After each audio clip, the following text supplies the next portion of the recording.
Hi, ladies and gentlemen. This is Attorney Jeff Goldtrap from Nashville, but I'm not in Nashville right now. You see behind me a beautiful lake. That is Lake Nickajack. And you'll see woods around me, some beautiful surroundings. Things are wonderful. I'm having a great day, and I know you are too. But I want you to close your eyes and imagine that you're at home one night.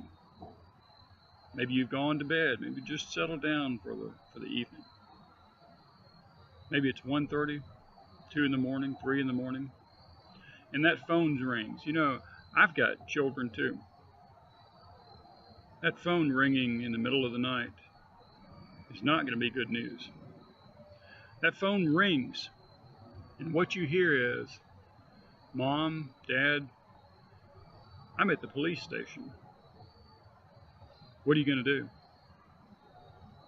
One of the most common crimes, or one of the most common charges, is driving under the influence. Let me ask you, if your child, your husband, your wife, someone that you love calls you from a police station and says, "I was charged with driving under the influence," what do? Were you aware that the field sobriety tests have got to be administered? They've got to be conducted. They've got to be walked through in a very particular way. It's not just Deputy Do-Right saying you've got to walk through, I decided you have to take certain tests. No, it's a specific test. Well, Jeff, it's a scientific test, and you can't fight science. Guess what? It's not a scientific test. Some of those tests to look for driving under the influence were designed to find out if you had VD. And you think, what has one got to do with the other? Maybe not much of anything. Well, Jeff, they took blood. It's got to be a DUI conviction. Really? What did the vial look like that they took the blood from? How did they handle the blood once they took it? Did they shake up the vial? Did they move the vial up and down? Did they roll the vial? Did they move it sideways? How did they prepare the site where they took the blood? Was the person that had his or her blood taken, was that person in an accident? Was that arm or leg or anything injured?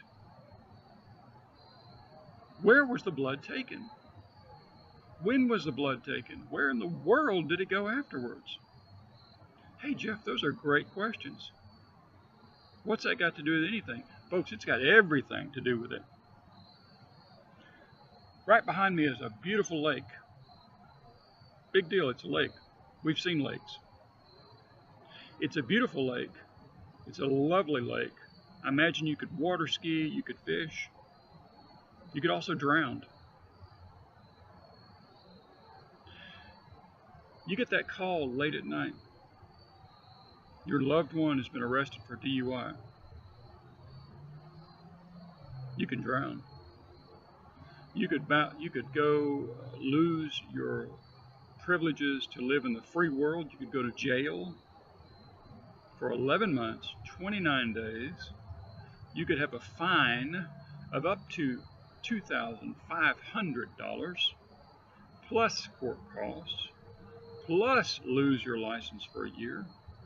All of that can happen, and all of that may not happen. You don't live, breathe, and work DUI. I like DUI. I study DUI. I just went to a seminar on how to defend you, your child, your husband, your friend from a DUI charge. I can help you. Give me a call. If I can help you, I will. 615-254-1471. If you don't call me, call somebody, because you need to help. Thank you.